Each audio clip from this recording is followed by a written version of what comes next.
الحمدللہ رب العالمین والصلاة والسلام علی سید الانبیاء والمرسلین نبینا محمد وعلی آلہ وصحبہ اجمعین ومن تبعهم بإحسان إلى يوم الدين اما بعد السلام علیکم ورحمۃ اللہ وبرکاتہ۔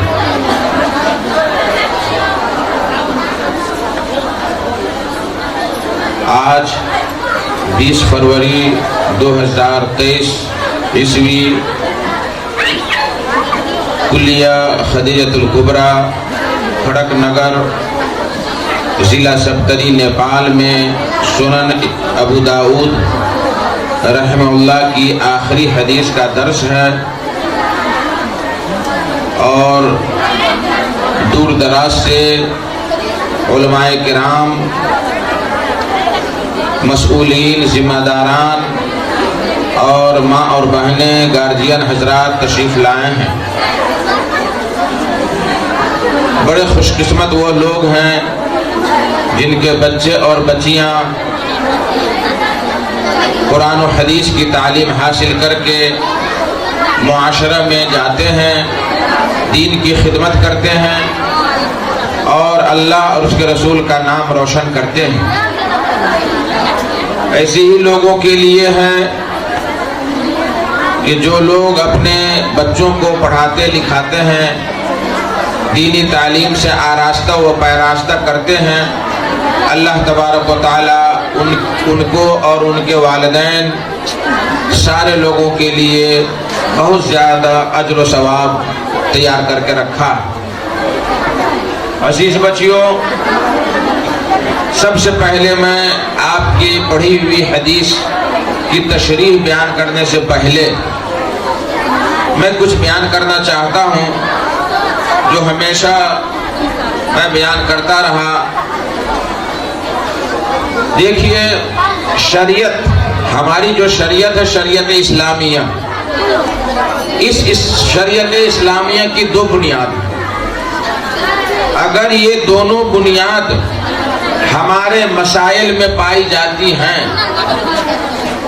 اگر ان دونوں بنیاد پر ہمارے اعمال کا دار و مدار ہے، تب تو ہمارے اعمال اللہ کے نزدیک قابل قبول ہیں۔ اور اگر وہ دونوں بنیاد میں سے ایک بھی بنیاد نہیں پائی جاتی ہے تو ہم 1000 عمل کر لیں، مر جائیں، سر پٹک پٹک کر سجدہ میں مر جائیں، لیکن وہ ہمارا عمل اللہ کے یہاں قابل قبول نہیں ہوگا۔ اس کے بارے میں سارے لوگ جانتے ہیں کہ ہماری شریعت اسلام قرآن اور حدیث پر مبنی ہے۔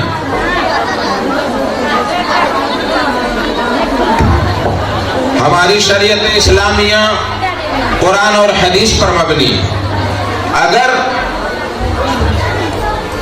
اگر جو کام ہم کر رہے ہیں اس کام کی دلیل قرآن میں موجود ہے، اس کام کی، اس عمل کی دلیل حدیث میں موجود ہے تو الحمدللہ۔ اگر موجود نہیں ہے تو ہم 1000 بار کرتے رہیں، اس عمل سے ہمیں کوئی فائدہ نہیں ملے گا۔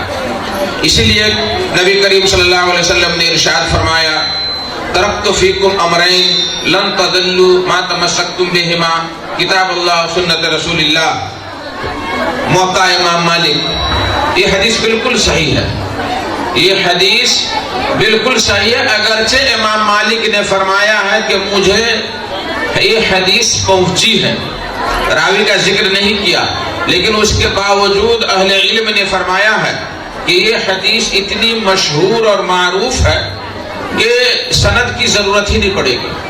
اتنی مشہور حدیث ہے کہ سند کی ضرورت ہی نہیں پڑتی۔ اور چونکہ امام مالک اور صحابی کے درمیان صرف ایک راوی کا فرق پڑتا ہے، جیسے آپ پڑھے ہوں گے کہ اصح الاسانید، سندوں میں سب سے زیادہ صحیح حدیث مالک کی طرف سے اگر آئے تو وہ ہوگی مالک النافع عن ابن عمر، مالک النافع عن عبداللہ ابن عمر۔ اور اگر دوسرے لوگوں کی طرف سے آئے تو وہ جیسے زہری ہے، زہری کی طرف سے اگر آئے تو زہری عن سالم عن عبداللہ ابن عمر.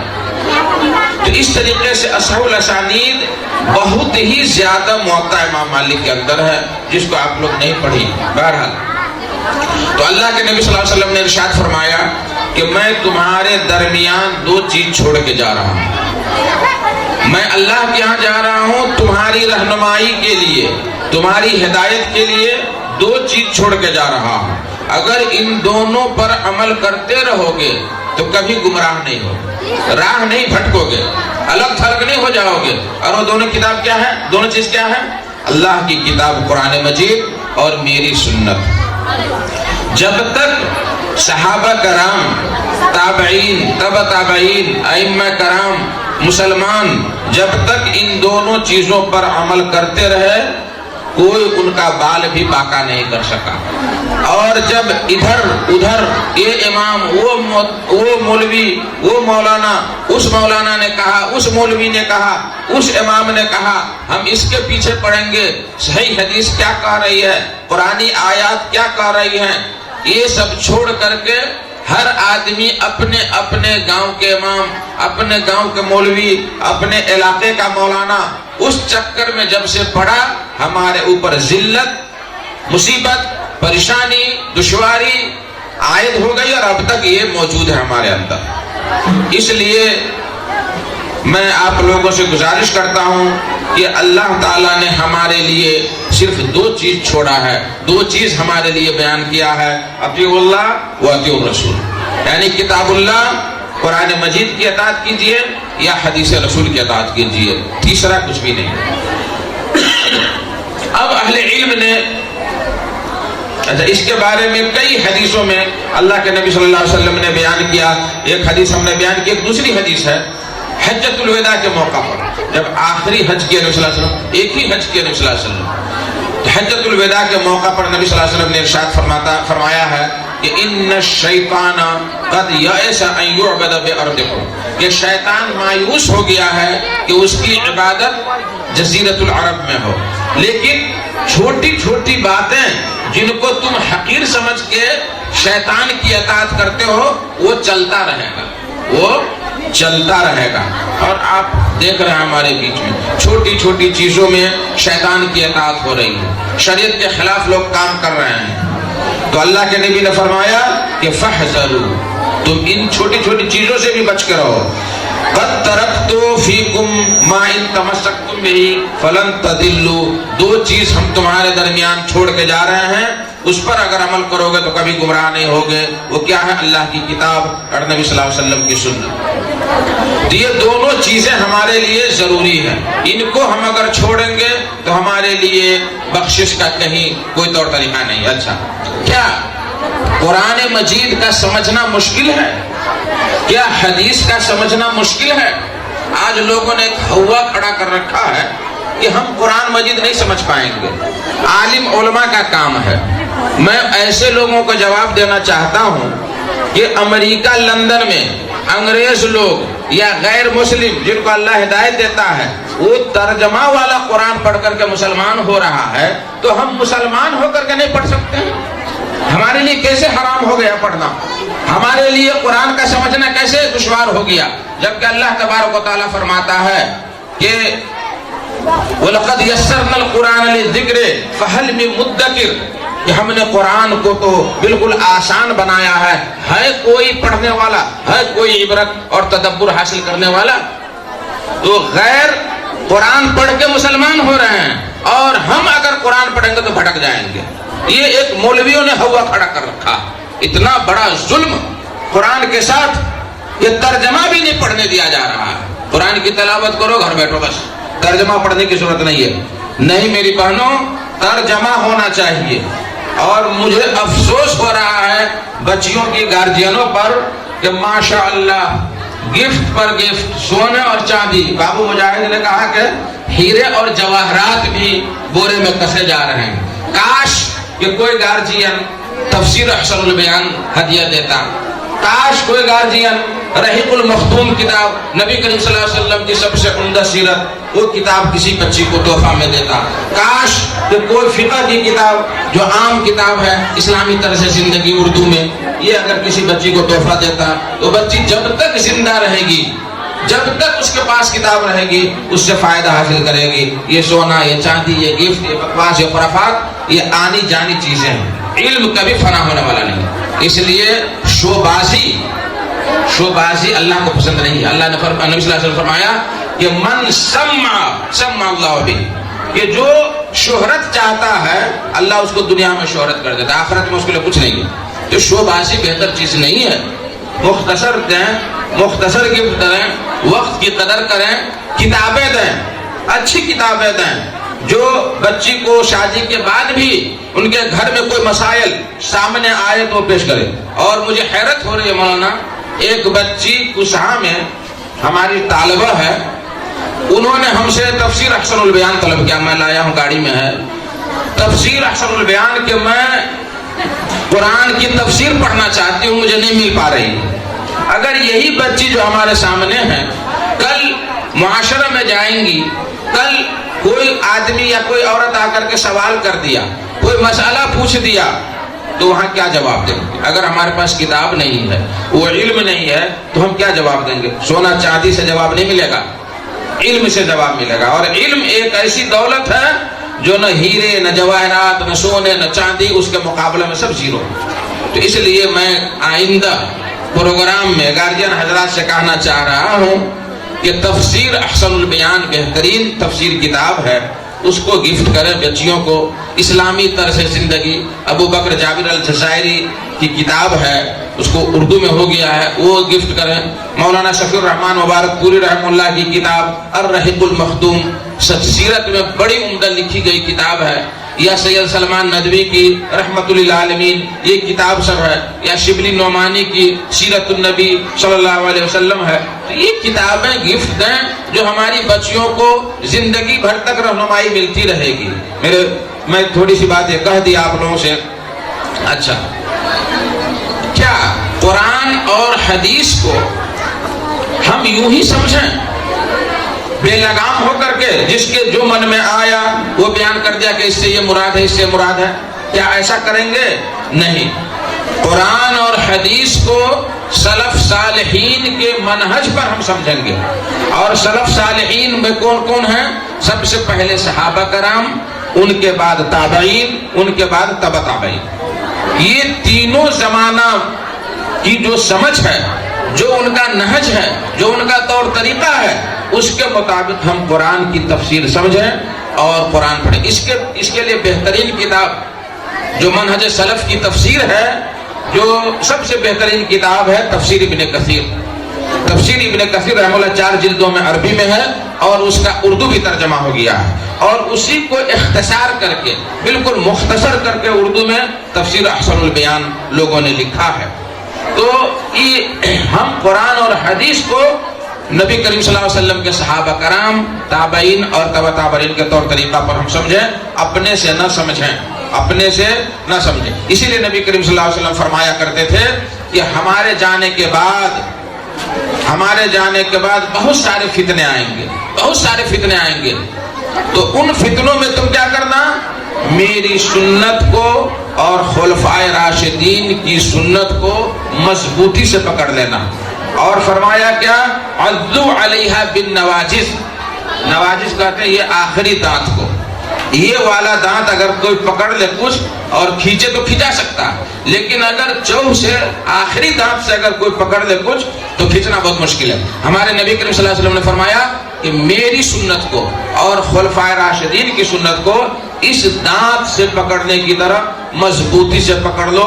ادھر ادھر تاکنے جھانکنے کی کوئی ضرورت نہیں ہے. اطیع اللہ و اطیع الرسول.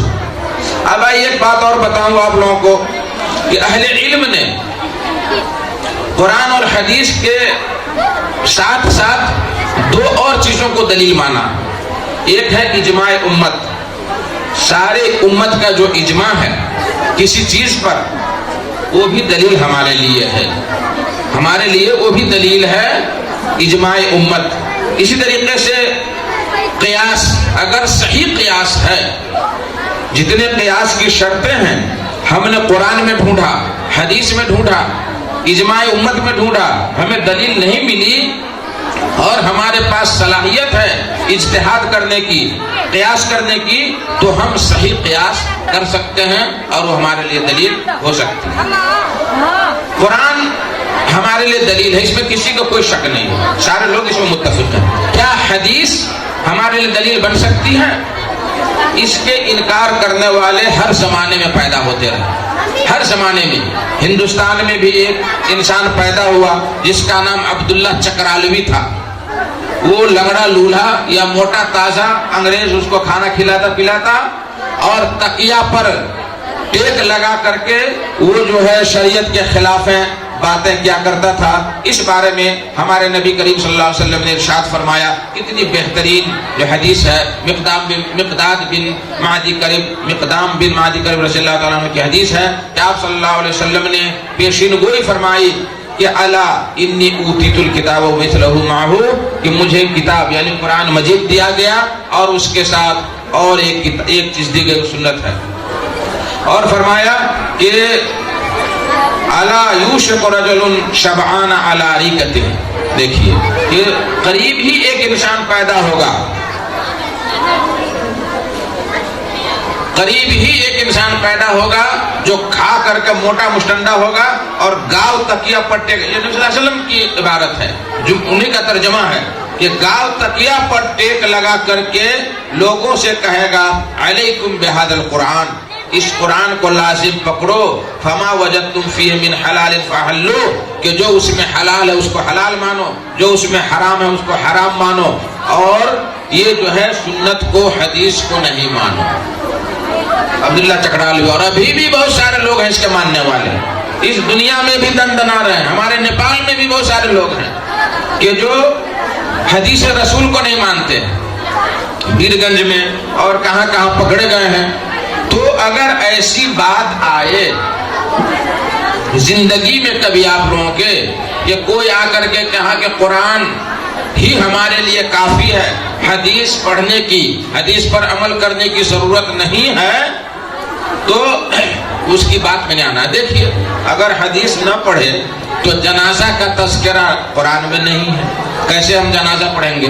5 وقت کا تذکرہ ہے، ظہر کتنی رکعت، عصر کتنی رکعت، مغرب کتنی رکعت، یہ کہیں تذکرہ نہیں ہے قرآن میں، کہیں تذکرہ نہیں۔ فجر کی نماز کتنی ہے، سنتیں کتنی ہیں، نوافل کتنی ہیں، سب ہمیں حدیث سے مل رہی ہیں۔ اس لیے اس چکر میں ہمیں نہیں آنا ہے، اور قرآن کے ساتھ ساتھ ہمیں حدیث پر بھی عمل کرنا نہایت ہی ضروری ہے۔ اس کے بغیر ہماری بخشش مشکل ہے، اس کے بغیر مشکل ہے ہماری بخشش۔ اس لیے جو ہے ہمیں اور آپ کو چاہیے کہ قرآن کے ساتھ ساتھ ہم حدیث پر بھی عمل کریں۔ اب آئیے، مختصراً وقت زیادہ ہو گیا ہے، کچھ لوگ بلکہ بہت سارے لوگ، ہمارے آپ بہت سارے لوگ ہیں جو حدیث رسول کو اپنے مذہب پر قربان کر دیتے ہیں۔ یہ ہمارا مذہب یہ نہیں کہتا، اس لیے اس حدیث کو ہم نہیں مانیں گے، یہ حدیث ہم نہیں مانیں گے۔ امام شافعی رحمہ اللہ فرمایا کرتے تھے کہ تمام مسلمانوں کا اس بات پر اتفاق ہے کہ اگر سنت صحیح ثابت ہو جائے اور اس کے خلاف کسی امتی کے قول پر اگر وہ عمل کر رہا ہے تو اس کے اندر کوئی خیر نہیں ہے۔ پھر میں دہرا رہا ہوں، امام شافعی نے فرمایا کہ اگر سنت حدیث صحیح ثابت ہو جائے اور اس کو چھوڑ کر کے کوئی آدمی کسی امتی کے قول پر عمل کر رہا ہے تو اس آدمی کے اندر خیر نہیں ہے۔ آپ غور کر لیں، دیکھیں کتنے ہمارے میں سے ایسے ہیں کہ حدیث رسول کیا کر رہی ہے۔ یہ ابو داؤد میں ہم پڑھے ہیں، بخاری شریف میں پڑھیں گے انشاءاللہ، مسلم شریف میں پڑھیں گے، بہت ساری ایسی حدیث ہیں جن کو لوگ چھوڑ دیتے ہیں کہ ہمارا یہ مذہب نہیں کہتا ہے، اس کے لیے ہم پیدا نہیں ہوئے ہیں۔ قیامت کے دن اللہ تبارک و تعالی ہمیں مذہب نہیں پوچھے گا کہ تو کس مذہب پر چلتا تھا، اہل حدیث تھا کہ دیوبندی تھا کہ بریلوی تھا کہ کیا تھا، یہ نہیں پوچھے گا۔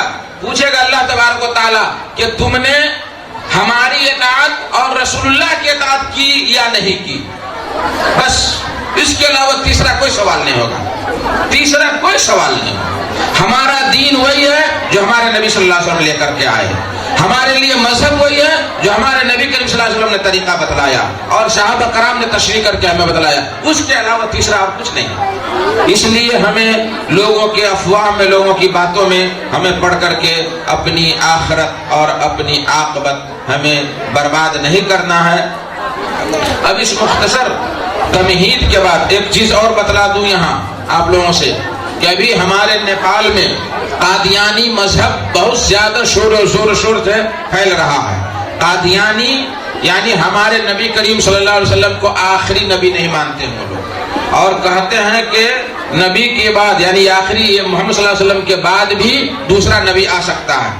اور کاٹھمانڈو میں اس کا ایک سنستھا ہے احمدیہ سنگھ، تو بہت سارے لوگ داڑھی لمبی ٹوپی، نماز پڑھیں گے، سارا کچھ کریں گے، ہمارے ساتھ کھائیں گے پیئیں گے، لیکن ان کا عقیدہ ہوگا کہ محمد رسول اللہ صلی اللہ علیہ وسلم آخری نبی نہیں ہے، بلکہ ان کے بعد مرزا غلام احمد قادیانی جو پاکستان میں پیدا ہوا وہ بھی نبی ہے، فلاں بھی نبی ہے۔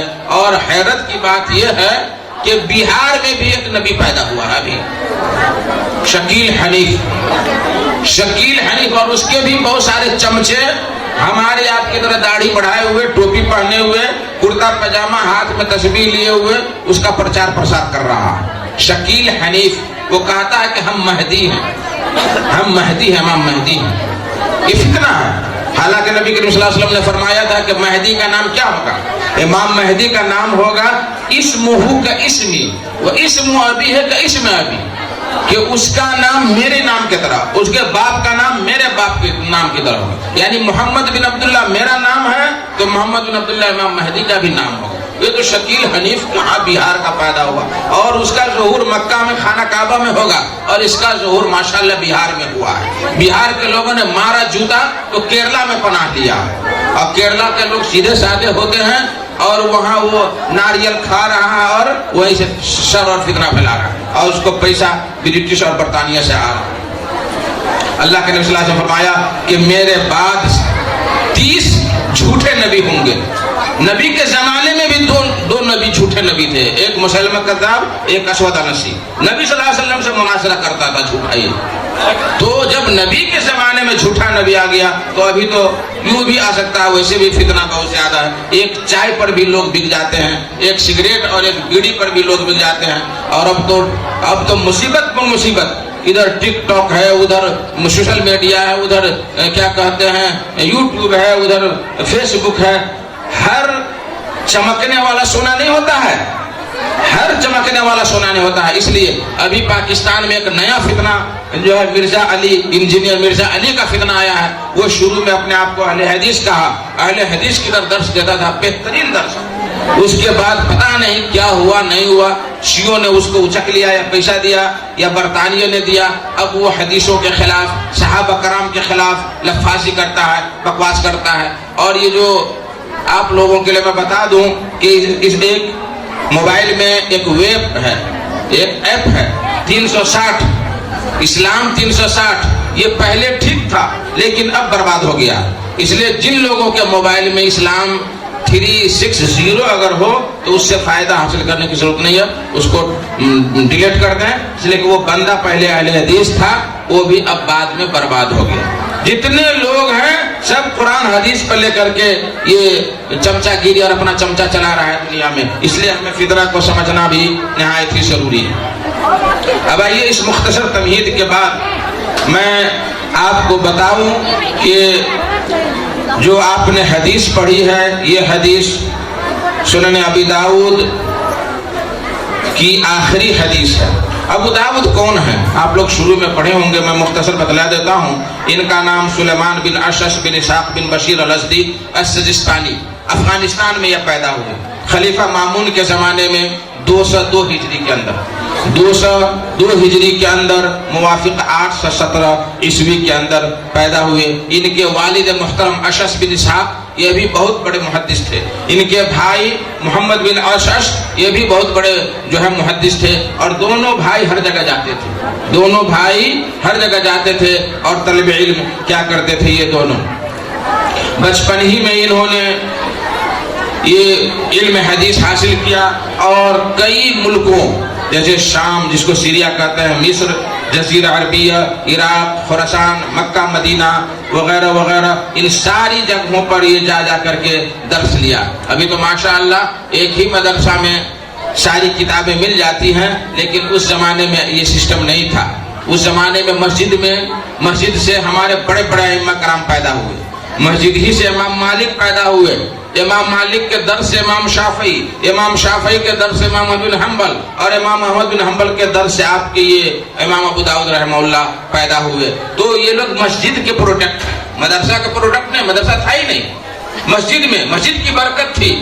آج کل اگر مسجد میں کوئی مولوی پڑھانے لگے تو گاؤں کے سارے لوگ مولوی پر پہاڑ توڑ دیں گے کہ مسجد کو ناپاک کر دیا. بغیر پاؤں دھلے ہوئے بچوں کو مسجد میں لے جاتا. ارے پاؤں میں کیا لگ گیا جو پاؤں دھلے گا؟ عجیب و غریب فتوا، ہر شخص فتوا دینا شروع کر دیتا. مسجد میں آپ شعبہ حفظ قائم کریں، وہاں حفظ کا کام کریں، وہاں جو ہے درس دے. دیکھیں اس کی کیا برکت ہوتی ہے. وہ برکت ہم سے ختم ہو گئی. اور مدرسہ میں نور الدین سنگی رحمہ اللہ نے یہ مدرسے کا سسٹم کیا، اور ان کے مدرسہ سے سب سے پہلا بچہ جو پیدا ہوا وہ امام غزالی رحمہ اللہ ہے. بہرحال تو امام ابو داؤد رحمہ اللہ کئی ملکوں میں سفر کیے حدیث ڈھونڈنے کے لیے. اسی ضمن میں امام بخاری رحمہ اللہ سے ملاقات ہو گئی. امام بخاری ایک ایسا نادر شخص ہے کہ جو بھی اس کے بارے میں مطالعہ کیا وہ علامہ بن گیا، دنیا میں بہت بڑا انسان بن گیا. تو امام بخاری، آپ لوگوں سے گزارش ہے کہ آپ لوگ اگر وہاں تک نہیں پڑھ پائیں گے تو علامہ داؤد راز کی کتاب ہے بخاری کی اردو میں شرح، وہ منگوا لیں. غالباً 1500 آئیسی یا کتنے میں ہے، تو وہ کتاب ضرور رکھیں اور اس سے فائدہ حاصل کریں. تو امام ابو داؤد رحمہ اللہ کے استاذ امام بخاری، امام اسحاق بن راہوے، امام احمد بن حنبل، قتیبہ بن سعید، اور ان کے بھی شاگرد بڑے بڑے لوگ ہیں. خود ان کا لڑکا ابو بکر بن ابی داؤد، امام ترمذی، امام نسائی، ابو بشر الدولابی وغیرہ وغیرہ، یہ سارے لوگ ان کے شاگرد ہیں. کتنی کتابیں لکھے. یہ سب سے مشہور کتاب یہی سنن ابی داؤد ہے. ان کے بعد دلائل النبوہ، ان کے بعد مراسیل، ان کے بعد جو ہے الزہد، ناسخ القرآن و منسوخہ، یہ سب ان کی کتاب کا نام ہے. یہ کتاب ابو داؤد جو ہمارے سامنے موجود ہے، یہ جانتے ہیں 5 لاکھ حدیثوں میں سے چھانٹ کر کے انہوں نے 4800 کتابیں اس میں جمع کی. 4800 کتابیں انہوں نے تو لکھا ہے 5274 آخری کتاب، لیکن تکرار کے ساتھ انہوں نے پورے کو کر دیا ہے. لیکن بلا تکرار 4800 حدیثیں ہیں، 1871 باب ہیں، اور 35 کتابیں ہیں. اور امام اس میں آپ کو صحیح حدیث بھی ملے گی، حسن لذات ہی بھی ملے گی، حسن لغیر ہی بھی ملے گی، اور ضعیف بھی حدیث ملے گی. اور اللہ جزائے خیر دے اور ان کے قبر کو نور سے بھر دے. شیخ البانی رحمہ اللہ، انہوں نے جتنی بھی یہ سنن اربع ہیں، ترمذی، نسائی، ابن ماجہ اور ابو داؤد، سبوں کی صحیح حدیثیں الگ کر دی ہیں، ضعیف حدیثیں الگ کر دی ہیں، اور نام رکھا صحیح ابو داؤد اور ضعیف ابو داؤد. ضعیف ابو داؤد کم ہی کتاب حدیث ہے جو اس میں ضعیف ہے، لیکن ضعیف ہے، اس میں ضعیف ضرور ہے، سمجھ گئے، بلا تحقیق. اور یاد رکھیں آپ کہ بخاری اور مسلم کی حدیث ہے تو اس کی تحقیق کی ضرورت نہیں ہے. بخاری اور مسلم کے علاوہ جس کتاب میں بھی ہے اس کی تحقیق عالم پر ضروری ہے. بغیر بوجھے ہوئے کہ یہ حدیث صحیح ہے ضعیف خطبہ میں بیان کرنا درست نہیں ہے.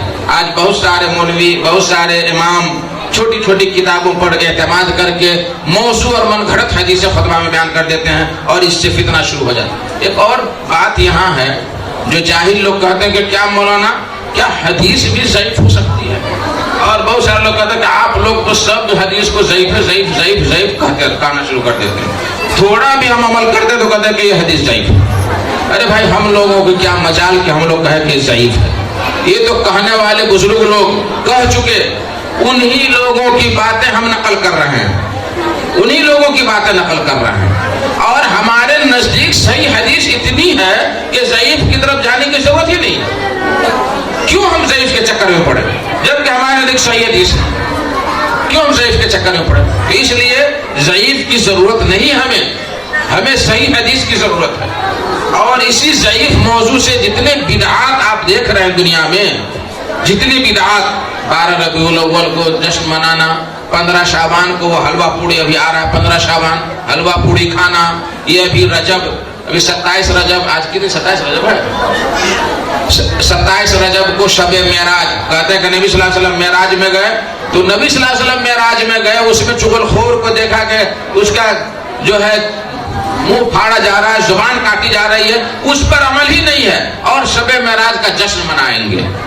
اسی طریقے سے 22 رجب کو نئی جو ہے نئی ہانڈی لائیں گے مٹی کی, اور اس میں جو ہے کنڈا کیا کہتے ہیں اس کو, کھیر بنا کر کے غریبوں کو بانٹتے ہیں جعفر طیار کے نام سے. یہ سب فتنہ کہاں سے ہے؟ یہی موضوع ضعیف حدیثوں سے, ضعیف موضوع حدیثوں سے یہی فتنہ آیا. اور ایک بات بتا دوں آپ لوگوں کے لیے کہ یہ جو 22 قسم کے لوگ ہوتے ہیں, جو مولوی خطبہ میں لوگ خود روئیں گے, لوگوں کو رلائیں گے, وہ سمجھ لیجئے کہ یہ چٹا ہے, یہ بلا اس میں کہہ دیجئے کہ یہ موضوع حدیث بیان کر رہا ہے, یہ موضوع حدیث بیان کر رہا ہے گڑ گڑ کر کے. اور ایسے ہی ایک آدمی بغداد کی مسجد میں, یہی امام احمد بن حنبل رحمہ اللہ جو ابو داؤد کے استاذ ہیں, یہ اور یحییٰ بن معین رحمہ اللہ, یہ دونوں وہاں بیٹھے عصر کے بعد ایک قصہ گو اپنی سند بیان کیا. قال حدثني احمد بن حنبل حدثني یحییٰ بن معین, یعنی سب کا بڑے بڑے ائمہ کا نام لے رہا اور موضوع من گھڑت باتیں حدیث سے بیان کر رہا. سند صحیح ہے لیکن گڑی ہوئی باتیں بیان کر رہا. امام محمد بن حنبل دیکھ رہے ہیں یحییٰ بن معین کو, وہ دیکھ رہے ہیں ان کو, وہ دیکھ رہے ہیں ان کو, بھائی تم نے یہ بیان کیا؟ کہا کہ نہیں میں نے بیان نہیں کیا. تو کہا مولوی سے کہا کہ بھائی صاحب ذرا رکیے. امام محمد بن حنبل نے کہا کہ ذرا رکیے 2 منٹ, آپ جو یہ حدیث بیان کر رہے ہیں کس سے بیان کر رہے ہیں؟ کہا کہ آگے آپ پوچھنے کے لیے امام احمد بن حنبل سے ہم بیان کر رہے ہیں. امام احمد بن حنبل سے ملاقات کی ہے, یحییٰ بن معین سے ملاقات کی. کہا کہ اللہ کے بندے میں احمد بن حنبل ہوں اور یہ یحییٰ بن معین. کہا کہ اچھا دنیا میں ایک تو احمد بن حنبل ہے, ارے دوسرا کوئی ہوگا نا جس سے ہم ملے ہیں. دیکھیے جواب, شیطان کے پاس جواب فوراً موجود رہتا ہے.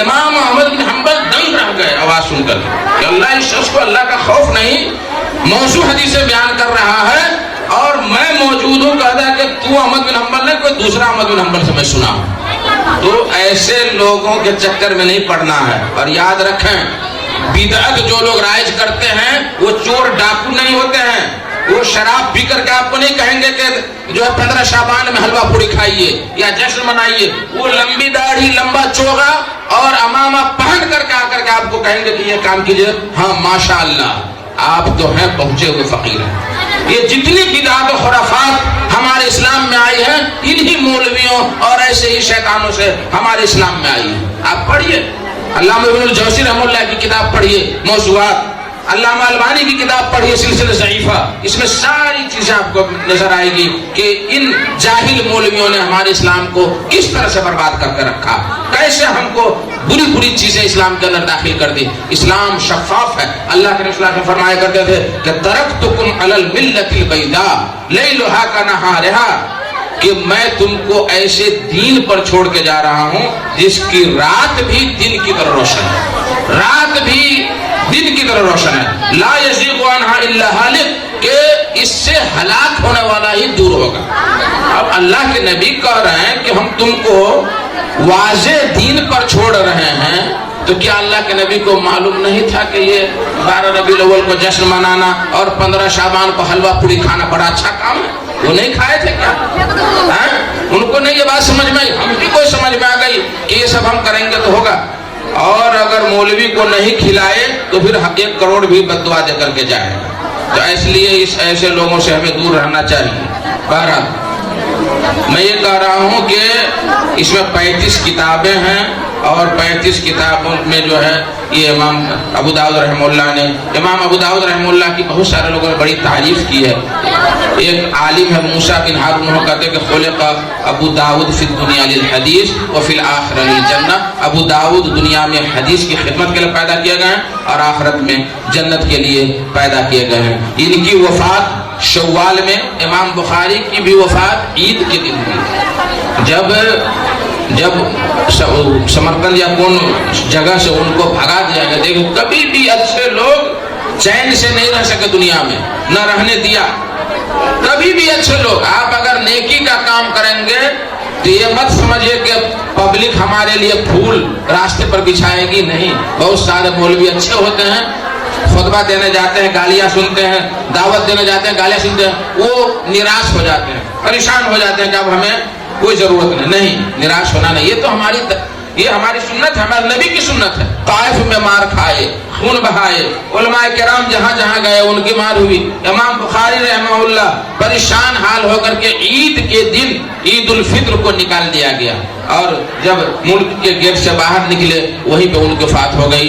پہلے شوال کا عید کے دن ان کی وفات ہوئی، پھر عید کی نماز کے بعد ان کا جنازہ ہوا. ان کی بھی وفات جو ہے 16 شوال 275 ہجری اور 888 عیسوی میں ان کی وفات ہوئی. 73 سال کی عمر میں ان کی وفات ہوئی. ان کا عقیدہ کیا تھا امام ابو داؤد کا؟ ان کا عقیدہ بالکل سلف صالحین کا عقیدہ تھا. سنی المذہب تھے، بالکل عقیدہ سلف صالحین کا تھا. ان کا مذہب کیا تھا؟ یہ مذہب مجتہد تھے مطلقاً. بہت سارے لوگوں نے کہا کہ حنبلی مذہب تھے، بہت سارے لوگوں نے کہا کہ شافعی مذہب تھے، لیکن غلط ہے. حنبلی چونکہ امام احمد بن حنبل ان کے استاد تھے تو کوئی بات مل گئی، کوئی مشکل کی بات نہیں. اور امام احمد کے استاد امام شافعی تھے، بات مل گئی کوئی مسائل تو اس سے کوئی مقلد نہیں ہوتا ہے، بلکہ یہ مجتہد مطلق تھے. اس کتاب کو امام ابو داؤد نے، اس کتاب میں سب سے اہم چیز جو اس میں ہے، احکام پر باب باندھا. احکام، جتنے بھی احکام کی حدیثیں ہیں اس میں ذکر کیا ہے. اس سے پہلے اس طرح کی کتاب کسی نے نہیں لکھا تھا. اور چھوٹی سی کتاب ہمارے درمیان ہے بلغ المرام. بلغ المرام وہ بھی احکام ہی پر ہے. اور بہت سارے مولوی کتاب لکھتے تو بلغ المرام کا حوالہ دیتے ہیں. یہ بھی ایک افسوس کی بات. بلغ المرام حوالہ کی کتاب نہیں ہے، وہ تو بچوں کے لیے امام ابن حجر نے لکھا تھا، محققین کے لیے نہیں لکھا تھا. لیکن بڑی بڑی کتابوں میں دیکھیں گے یہ کتاب کہاں؟ یہ حدیث بلغ المرام میں. بلغ المرام تھوڑے کوئی کتاب ہے حدیث کی. حدیث کی کتاب یہ سب ہے امہات الکتب. بلغ المرام بچوں کے لیے لکھی گئی کتاب. وہ احکام میں امام ابن حجر رحمہ اللہ نے لکھا، وہ مصادر نہیں ہے، وہ مرجع نہیں ہے. بہرحال تو یہ سب سے اہم بات اس میں ہے کہ احکام کی کتابیں، حکم کیسے ہم روزہ رکھیں، کیسے نماز پڑھیں، کیسے طہارت حاصل کریں، یہ سب کا ذکر اس کتاب میں آپ کو ملے گا. اس لیے اس میں آپ کو جو ہے رقاق یا اور بھی باتیں جو ہے اس میں آپ کو نہیں ملے گی. اچھا، اسی طریقے سے اس کتاب میں ہم نے بتلایا کہ امام ابو داؤد رحمہ اللہ کہہ رہے ہیں کہ اس کتاب میں میں صحیح حدیثیں بیان کیا ہوں، اور جس سے میں خاموش ہو گیا ہوں وہ صالح للاحتجاج ہے، یعنی اس سے ہم دلیل لے سکتے ہیں. لیکن اس میں بھولنا نہیں چاہیے محققین کو، جو لوگ تحقیق کرنا چاہتے ہیں تو جس پر حکم نہیں لگایا امام ابو داؤد نے اس کی ہمیں تحقیق کرنی پڑے گی انشاءاللہ تبارک و تعالی. اب آگے آئیے آپ لوگ ذرا دیکھیں کتاب میں کہ آپ نے جو پڑھی ہے کہ بابن ہاذا بابن، ہاذا بابن، ہاذا جو ہے مبتدا، بابن خبر. یہ ہے باب ہے کس میں؟ اس شخص کے بارے میں یسب الدہر، جو زمانے کو گالی بکتا ہے، زمانے کو گالی بکتا. آگے وہ سب باتیں آ رہی ہیں. قال حدثنا محمد بن صباح بن سفیان وابن السرح. دو استاذ ہیں امام ابو داؤد کی سند میں، دو استاذ ہیں. ایک ہے محمد بن صباح بن سفیان اور دوسرے ہیں ابن السرح. یہ لوگ کون ہیں بتلا رہے ہیں آگے آ کر کے. ان دونوں نے مل کر کے کہا کہ ہم سے روایت کیا سفیان نے روایت کیا زہری سے، زہری نے روایت کیا سعید سے، اور اس کے بعد ابو ہریرہ سے. تو یہ لوگ کون ہیں؟ محمد بن صباح بن سفیان بن ابی سفیان الجرجرائی ابو جعفر التاجر، یہ عمر بن عبدالعزیز خلیفہ تھے، ان کے آزاد کردہ غلام تھے. یہ اتنے ثقہ راوی نہیں تھے لیکن احتجاج کیا جا سکتا ہے، صالح تھے یہ، اور جو ہے لا باس بہ، علماء کرام نے فرمایا ہے کہ کوئی حرج کی بات نہیں ہے، ان کی حدیثوں پر عمل کیا جا سکتا ہے. ابن السرح کا نام کیا ہے؟ ان کا نام ہے احمد بن عمرو بن عبداللہ بن عمرو ابن السرح. یہ عراق کے رہنے والے تھے اور ان سے امام مسلم نے بھی روایت کیا تو گویا کہ یہ بھی صالح ہے. یعنی امام ابو داؤد کے دو استاذ ہو گئے، محمد بن صبار ابن سر، احمد بن ابن سر، یہ دونوں جو ہے صالح ہیں. ان کے بعد جو ہیں کہ سفیان، یہ لوگ پہاڑ ہیں علم کے. اور ایک بات بتا دوں کہ امام بخاری اور امام مسلم کی سند سفیان سے آ کر کے مل جاتی ہے. یہ حدیث بخاری اور مسلم میں بھی ہے تو سفیان کے پاس آ کر کے ملے. یہ سفیان کون ہے؟ سفیان بن عوینہ.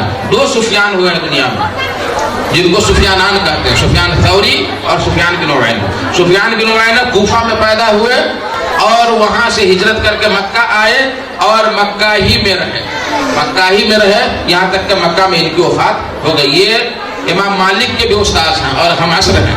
امام حمیدی جو امام بخاری کے استاذ ہیں، ان کے بھی یہ استاذ رہے ہیں. ان کے بعد سفیان بن عوینہ، یہ بہت بڑے عالم. ان کے بعد امام زہری، ان کا نام تھا محمد بن مسلم بن شہاب الزہری رحمہ اللہ. ان کے پاس ایک بہت بڑی لائبریری تھی اور بہت ہی پایے کے عالم تھے. امام زہری امام مالک کے بھی استاذ تھے. مدینہ ہی میں رہے اور مدینہ ہی میں پل بڑھ کر کے وہیں وفات پا گئے. اس کے بعد جو سعید، یہ سعید بن مسیب رحمہ اللہ، سعید بن مسیب بن حزن، ان کے والد بھی صحابی سعید اور ان کے دادا بھی صحابی، دونوں صحابی. سعید مسیب جو ہے یہ نبی کریم صلی اللہ علیہ وسلم کے زمانہ ہی میں شہید ہو گئے. اور حزن جو ہے یہ جنگ یمامہ میں شہید ہوئے اور مسیب بھی کسی جنگ میں وہ بھی شہید ہو گئے تھے. یہ دونوں یعنی صحابی، دادا بھی صحابی اور باپ بھی صحابی. اور ان کی پیدائش، سعید بن مسیب کی پیدائش 15 ہجری کو حضرت عمر بن خطاب رضی اللہ تعالیٰ عنہ کی خلافت میں سعید بن مسیب کی پیدائش ہوئی. ان کے بارے میں ایک بات مشہور ہے، میں آپ لوگوں کے لیے کہہ دیتا ہوں جو گارجین حضرات بیٹھے ہیں. سعید بن مسیب کے پاس ایک بڑی نیک لڑکی تھی، بڑی خوبصورت پڑھی لکھی نیک لڑکی تھی، جن کے لیے شادی کے لیے اس زمانہ کا بادشاہ کے بیٹا کا بھی پیغام آیا لیکن وہ ہاں نہیں کہا. ایک روز بیٹھے ہوئے ہیں، درس دے رہے ہیں تو ایک شاگرد کئی دنوں کے بعد حاضر ہوا. کہا بیٹا کہاں تھے ابھی تک؟ کہا کہ استاذ محترم میری اہلیہ کی وفات ہو گئی، اس لیے میں 4-5 دن غم میں تھا، میں آ نہیں سکا، اس لیے میں آیا ہوں ابھی. کہا کہ تم شادی کرنا چاہتے ہو؟ کچھ نہیں تھا اس پاس، غریب فقیر انسان. کہا تم شادی کرنا چاہتے ہو؟ کہا کہ ہاں کر لیں گے شادی. کہا کہ یہ میری بیٹی ہے، تم مجھ سے کرنا چاہتے ہو شادی؟ کہا کہ ہاں کرنا چاہتے. اسی جگہ خطبہ دیا، نہ اس مولوی کو بلایا، نہ اس چودھری کو بلایا، نہ اس پردھان کو بلایا، نہ اس کو دیات کو بلایا، نہ اس خاندان کو بلایا. ابھی تو گھر دیکھی بھی آتا ہے تو پورے خاندان کو کھلانا ضروری ہو جاتا ہے، نہیں اگر کھلایا تو ماشاءاللہ تبارک اللہ کیا سے کیا ہو جائے گا.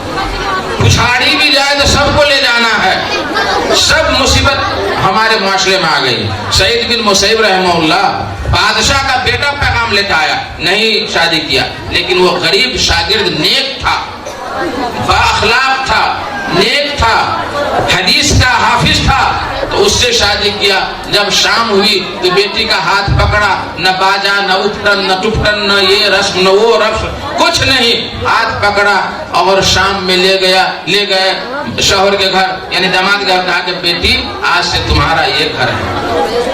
بادشاہ کو بھی نکار دیا لیکن ایک مسکین کے ساتھ اپنی بیٹی کی شادی کر دیا. یہی سعید بن مسیب رحمہ اللہ سید التابعین، سارے تابعین کے یہ سردار ہیں اور اتنے پایہ کے عالم گزرے ہیں. تو آگے کہا ابو ہریرہ رضی اللہ تعالیٰ عنہ. ابو ہریرہ کے بارے میں جانتے ہیں آپ لوگ، عبد الرحمن بن صخر رضی اللہ تعالیٰ عنہ کا نام تھا اور سارے صحابہ کرام میں سب سے زیادہ حدیثیں ان کو یاد تھی، آگے کہا کہ عن النبی صلی اللہ علیہ وسلم، نبی صلی اللہ علیہ وسلم کو تو جانتے ہیں سارے، بہت سارے لوگوں کو پوچھتے ہیں کہ تمہارے نبی کا نام کون ہے، کیا ہے؟ تو بہت سارے بچے جو ٹک ٹاک میں ماہر ہیں اور ماشاءاللہ بال جو رکھیں گے ادھر چھیل لیں گے ادھر چھیل لیں گے اور یہاں لگے گا کہ جس طرح سور کے پیٹھ پر جو ہے بال رہتا ہے تو اس طرح سے رکھتے ہیں اور اپنے آپ کو سمجھتے ہیں کہ ہم ہیرو ہیں. کان میں بالی پہنتے ہیں آج کل بچے، بالی لڑکے لوگ. اور ایک لڑکا کو میں دیکھا، وہ کراس ہوتا ہے نا، یہ عیسائی کا کراس، وہ لٹکائے ہوا ہے کان میں اور وہ سمجھتا ہے کہ ہم بہت بڑے ہیں. جیب میں تو پیسہ ویسا تو ہوگا نہیں لیکن کہ بہت بڑے آدمی ہیں. اللہ المستعان، یہ ہماری مصیبت. اور گٹکا کھائیں گے، بوڑھے لوگوں کو دکھا کر کے پھاڑیں گے اور منہ میں رکھیں گے، پھوڑ سے اڑا دیں گے اور سوچیں گے کہ ہم بہت کمال کر لیں. پہلے ہم سنتے تھے کہ بوڑھے بزرگ کے پاس بیڑی بھی پینا لوگ مایوس سمجھتے تھے. ابھی بھی ہمارے پاس بہت سارے ایسے بزرگ لوگ ہیں، بزرگ جو 60-70 ہیں، وہ کھینی نہیں کھاتے ہمارے پاس، وہ بیڑی نہیں پیتے ہمارے پاس، لیکن پوتا جو ہوگا وہ بھی کھاتا ہے. اللہ، یہ انتہا ہو گئی ہماری، انتہا ہو گئی ہماری. اسی لیے تو ہر جگہ ذلیل ہو رہا ہے، اسی لیے ہر جگہ مارے جا رہے ہیں. کہیں ہمارا گھر چھینا جا رہا ہے، کہیں مسجد چھینی جا رہی ہے، کہیں مدرسہ پر قبضہ کیا جا رہا ہے، بلڈوزر چلایا جا رہا ہے. یہی سب وجہ ہے نا. اسلام نماز روزہ چھوڑ کر کے شیطانوں کے پیچھے پیچھے چکر چلا رہے ہیں، برباد ہو رہے ہیں. علی نبی صلی اللہ علیہ وسلم یقول اللہ عز و جل، یہ حدیث قدسی ہے. جب بھی نبی کریم صلی اللہ علیہ وسلم عن اللہ کہے یا یقول اللہ کہے تو یہ حدیث قدسی ہوگی، یعنی اللہ تعالیٰ کی یہ بات نبی صلی اللہ علیہ وسلم اپنی زبان میں کہہ رہے ہیں. اللہ تعالیٰ کیا کہہ رہا ہے؟ یؤذینی ابن آدم، آدم کی اولاد مجھے گالی دیتی ہے، آدم کی اولاد مجھے گالی دیتی ہے. اللہ کو کوئی گالی دے سکتا ہے؟ بہت ساری عورتیں اللہ کو گالی دینے میں ماہر ہیں. تھوڑا بھی کچھ ہوا تو اللہ ہی کو الزام لگانا شروع کرتے ہیں. اس کو کتنا دے رہا ہے، تھوڑے دے رہا ہے. اس کا بیٹا کمانے کے لیے گیا عرب تو دیکھو کہ کٹھا کا کٹھا خرید رہا ہے. ہمارا بھی بیٹا اسی کمپنی میں ہے، کچھ نہیں ہو رہا. اپنے کرتوت کو دیکھو. ہو سکتا ہے کہ تم صدقہ خیرات نہیں دے رہی ہو سکتا ہے تمہارے اندر کوئی کمی، اس لیے برکت نہیں ہو رہی. تمہارے گھر میں لڑائی جھگڑا ہو، تمہارے شوہر کے ساتھ نافرمانی ہوتی ہو. بے برکتی کی بہت ساری وجوہ، تو اللہ تبارک و تعالیٰ کہہ رہا ہے کہ مجھے ابن آدم گالی دیتا ہے، مجھے ابن آدم گالی دے رہے ہیں، آدم کے بچے ہمیں گالی دیتے ہیں. سمجھ گئے؟ تو اہل علم نے کہا ہے کہ اس کا مطلب یہ ہے کہ ایسا کام کرتا ہے ابن آدم، انسان، کہ جو اس کے ایذا کا حقدار بنتا ہے، اس کے لیے مصیبت کا باعث بنتا ہے. کوئی اگر اللہ کو گالی دے نعوذ باللہ تو وہ اسلام سے خارج ہے. کوئی نبی کریم صلی اللہ علیہ وسلم کی شان میں گستاخی کر دے، اسلام سے خارج ہے، اس کی سزا آخری ہے. تو آگے فرمایا کہ کس طریقے سے گالی دیتا ہے آدم کا بچہ؟ کا یسب الدہر، زمانے کو گالی دیتا ہے. آج ہمارے منہ پر کہ بہت برا زمانہ آ گیا. برا زمانہ نے ہم برے ہو گئے ہیں. زمانہ تو وہی ہے 24 گھنٹے کا، وہی سنیچر اتوار سوموار منگل بدھ جمعرات جمعہ جو نبی صلی اللہ علیہ وسلم کے زمانے میں تھا، وہی زمانہ ابھی بھی ہے. وہی ابو بکر کے زمانے میں تھا، وہی عمر کے زمانے میں ہے. ہم برے ہو گئے ہیں، ہم نماز نہیں پڑھتے ہیں، اذان ہوتی ہے گپ شپ میں لگے رہتے ہیں، زکوٰۃ نہیں دیتے ہیں. ہمارا پڑوسی مر رہا ہے بھوک سے، اس کو ایک چمچہ ہم کھانا نہیں کھلاتے ہیں اور خود جو ہے لیگ پیس توڑتے ہیں. ہم اپنے پڑوسی کا خیال نہیں رکھتے، پڑوسیوں سے جھگڑا کرتے ہیں، دوسرے کے کھیت میں بکری چراتے ہیں. ماشاءاللہ عورتیں اس میں بہت مہارت رکھتی ہیں. اور ہمارے جو بھینس پوسنے والے لوگ ہیں، پالنے والے، بھینس پر چڑھے رہیں گے، کھینی لگاتے رہیں گے، گانا گاتے رہیں گے، دوسرے کے کھساڑی چراتے رہیں گے، دوسرے کے جو ہے مسور چراتے رہیں گے اور وہ سوچتے ہیں کہ ہم ماشاءاللہ بڑا اچھا کام کرتے. حرام کا کام کر کے تم بھینس کا پیٹ پالتے، اس کا دودھ کھاتے، وہ حرام پیٹ میں جائے گا تو برکت کہاں سے آئے گی؟ برکت کہاں سے آئے گی؟ قربانی کا جانور کھول دیا، چر رہا ہے، جس کے کھیت میں چر رہا ہے، کوئی پرواہ نہیں، اور وہ قربانی میں دے رہے ہیں. گالی دے رہے ہیں لوگ، کوئی غلط باتیں بھی بول دیتے ہیں. ارے بھائی اپنے سامان کی حفاظت فرما. اگر وقت رہتا تو میں بتاتا کہ عبداللہ بن مبارک کے ابا مبارک کہ سیب ندی میں تیرتے ہوئے جا رہا ہے، بہتے ہوئے، بہت دور کے بعد سیب ملا اس کو، وہ کھا لیے، بھوک سے تھے، لیکن ان کو حالانکہ جائز تھا کھانا، گرا ہوا پھل کھانا جائز ہے اور بھی کہاں سے، لیکن ان کے دل میں ڈر آیا کہ بھائی کس کا تھا، نہیں ہم نے پوچھا نہیں. تو وہ ندی کے کنارے کنارے جاتے جاتے ایک سیب والے کو درخت دیکھا، باغ، اس میں گھس گیا. مالک سے کہا کہ بھائی ہم کو سزا دو، ہم تمہارا پھل کھا لیے. کہا کیسے کھا لیے؟ کہا کہ اسی درخت، اسی پھل سے، اسی باغ سے پھل بہتے ہوئے جا رہا تھا، ہم ندی کے کنارے بیٹھے ہوئے تھے، ہم نے پھل کھا لیا، ہمیں سزا. کہا کہ تمہیں تو سزا ملے گی، سزا ملے گی تمہیں. کہا کہ دے دو یار، ہم دنیا کی سزا بھگتیں گے، آخرت کی سزا نہیں ہوگی. سن لیجئے، جو لوگ دوسرے کا مسور اکھاڑ کر کے بورا میں کستی ہے عورتیں، اور جو مرد دوسرے کا کھیت چراتے ہیں، سن لیجئے ذرا، اس واقعے سے سبق سیکھیے. اللہ کے یہاں ہر چیز لکھی جا رہی ہے. دوسرے کے کھیت ہو کر کے راستہ لگاتے ہیں اور سمجھتے ہیں کہ آسان کام ہے. نہیں، بہت غلط کام ہے یہ، حرام کام ہے یہ. ان چیزوں سے ہمیں دور رہنا چاہیے. مسلمان چھوٹی چھوٹی چیزوں سے بھی دور رہنا چاہیے غلط سے، تاکہ ہمارا معاشرہ، ہماری برائی اور ہمارا دین برباد نہ ہو. تو وہ مالک نے کہا کہ بیٹا تم کو تو سزا ملے گی، ہماری ایک بیٹی ہے، لنگڑی، لولی، اندھی، کنہی، سب کچھ ہے، تمہیں اس سے شادی کرنی پڑے گی. کہا کہ کر لیں گے، دنیا کی سزا تو ہم بھگت لیں گے، آخرت میں ہم نہیں اللہ کے یہاں شرمندہ ہونا چاہتے ہیں. جیب میں کتنے حرام پیسے ہیں پتہ نہیں، اور اللہ کے یہاں بھی وہ سمجھتے ہیں مولوی صاحب اذان دیتے ہیں، نماز پڑھتے ہیں، اور ہم کو جنت نہیں ملے گی. سبحان اللہ، نماز پڑھنے سے جنت مل جائے گی؟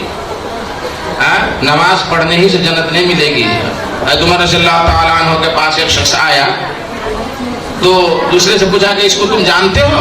کہا کہ بھائی بڑا نیک آدمی ہے. کہا کیسے تم جان گئے؟ ابھی مسجد سے نکلا ہے میرے ساتھ نماز پڑھ کے، اس لیے کہہ دو. ہاں اسی لیے کہہ دیے ہیں. کہا کہ نہیں، اس کے ساتھ کاروبار کرو، معاملہ کرو، دھوکے باز ہے کہ نہیں؟ نمازی دھوکے باز ہے کہ نہیں؟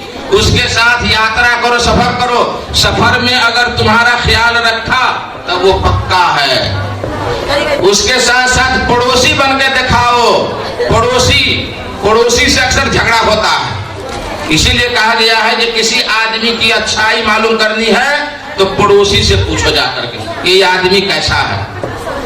اس کے یہاں جو لگ جاتا ہے نماز پڑھتے پڑھتے دھبا، اس پر مت جائیے، تسبیح پر مت جائیے، لمبی داڑھی پر مت جائیے، لمبا کرتا پر مت جو ہے بھٹکیے. معاملات کیسا ہے وہ دیکھیے.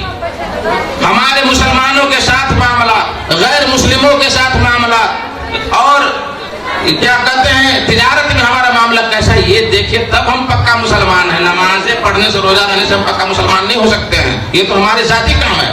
نماز پڑھتے ہیں دھوکہ دیتے ہیں، یہ تھوڑے مسلمانی ہے. دوبارہ وہ بندہ جو ہے کہا کہ ہم مسلمان، ہم اس لڑکی سے شادی کر لیں گے. یہ قصہ ہے کسی کتاب میں.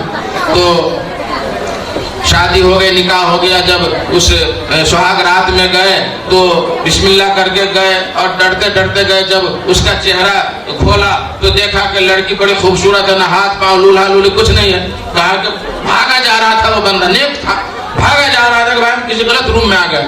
کہا کہ رکو اللہ کے بندے رکو. اس لڑکی نے کہا کہ میں ہی اس باغ کے مالک کی بیٹی ہوں، اور میرے باپ نے کہا کہ اندھی ہے، آج تک میں کسی غیر مرد کو نہیں دیکھی ہوں.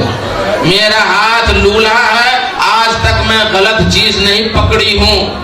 میرا پاؤں لنگڑی ہوں میں، آج تک میں غلط جگہ غلط چیز میں چل کر نہیں گئی ہوں. بہری ہوں، کبھی ٹک ٹاک نہیں دیکھی ہوں، کبھی گانا نہیں سنی ہوں، اس لیے میں بہری ہوں.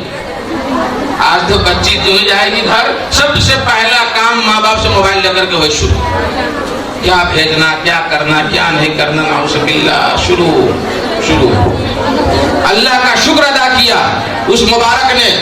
اور مبعوث ماں باپ کے پیٹ سے کون پیدا ہوا جانتے ہیں؟ عبداللہ بن مبارک، جو امام بخاری کے استاد. عبداللہ بن مبارک جو امام بخاری کے استاد، اتنے پائے کے عالم عبداللہ پیدا ہوئے یہ دونوں جوڑی سے. کہ میری ماں اور بہنوں، اپنے آپ کو سدھرو، اپنے آپ کو سدھارو. یہ بحث تو نہیں، لیکن ضمنی طور پر یہ بات آ گئی. تو اللہ تعالیٰ فرماتا ہے کہ یسب الدہر، یہ لوگ ہمیں زمانہ کو گالی دیتے ہیں. وہ انا الدہر، اور میں ہی زمانہ ہوں. یہاں یہ بات یاد رکھیں کہ اللہ کا نام زمانہ نہیں ہے، اللہ کا نام دہر نہیں ہے. کیا ہے اس کا مطلب؟ آگے خود فرما رہا ہے بید الامر، میرے ہاتھ میں سارا معاملہ ہے. اقلب اللیل والنہار، میں ہی رات اور دن دونوں کو ہیر پھیر کرتا ہوں. تو یہ جتنے مصائب جتنے پریشانیاں آتی ہیں اس کا ہیر پھیر کرنے والا میں ہوں. اس لیے اگر کوئی زمانہ کو گالی دیتا ہے تو وہ گالی مجھے ہی لگتی ہے. اس لیے اپنے زبان پر کنٹرول رکھنا چاہیے. آگے فرمایا کہ قال ابن سر جو احمد بن سر ہیں انہوں نے کہا کہ ان ابن المسیب مکان سعید. میں گزشتہ بار بھی بولا تھا کہ ائمہ کرام نے اتنی احتیاط برتی ہے کہ ان کے ایک استاذ نے جو ہے ابن المسیب کہا سعید کی جگہ پہ، اور محمد بن صباح نے سعید کہا، ابن سر نے ابن المسیب کہا. دو حالت دونوں ایک ہی ہیں لیکن لفظ میں فرق نہیں ہونا چاہیے. اس لیے امام ابو داؤد رحمہ اللہ نے یہ بیان کر دیا. تو یہ باتیں ہیں، ٹائم بہت زیادہ ہو گیا اور بھی کچھ نصیحتیں باتیں کرنی تھی. میں دو چار باتیں اہل علم کے لیے اور بچیوں کے لیے میں کہہ دوں کہ جہاں بھی جائیں جہاں بھی رہیں اپنے دین کو ہمیشہ بلند رکھیں، اللہ اور اس کے رسول کی باتوں کو اوپر رکھیں. ان کے بات کے سامنے کسی کی بات نہیں چلنی ہے، نہیں چلنی. اپنے عزت کی حفاظت کریں، اپنے والدین کی عزت کریں، اپنے اساتذہ کی عزت کریں. اللہ تعالیٰ سے دعا ہے کہ اللہ تعالیٰ آپ لوگوں میں اور جتنے بھی ہمارے سامعین و سامعات ہیں ان کے اس حضور کو، اس حاضری کو قبول فرمائیں اور آپ لوگوں کے علم میں اور اہل علم کے علم میں اللہ تبارک و تعالیٰ برکت عطا فرمائیں. اے اللہ جو بھی بھائی اور بہنیں یہاں اتنی رات دیر تک اللہ اور اس کے رسول کی باتیں سنے ہیں، اے اللہ اس کو تو قبول فرما. آمین. وآخر دعوانا الحمدللہ رب العالمین وصلی اللہ تعالی علی النبی وسلم. والسلام علیکم ورحمۃ اللہ وبرکاتہ.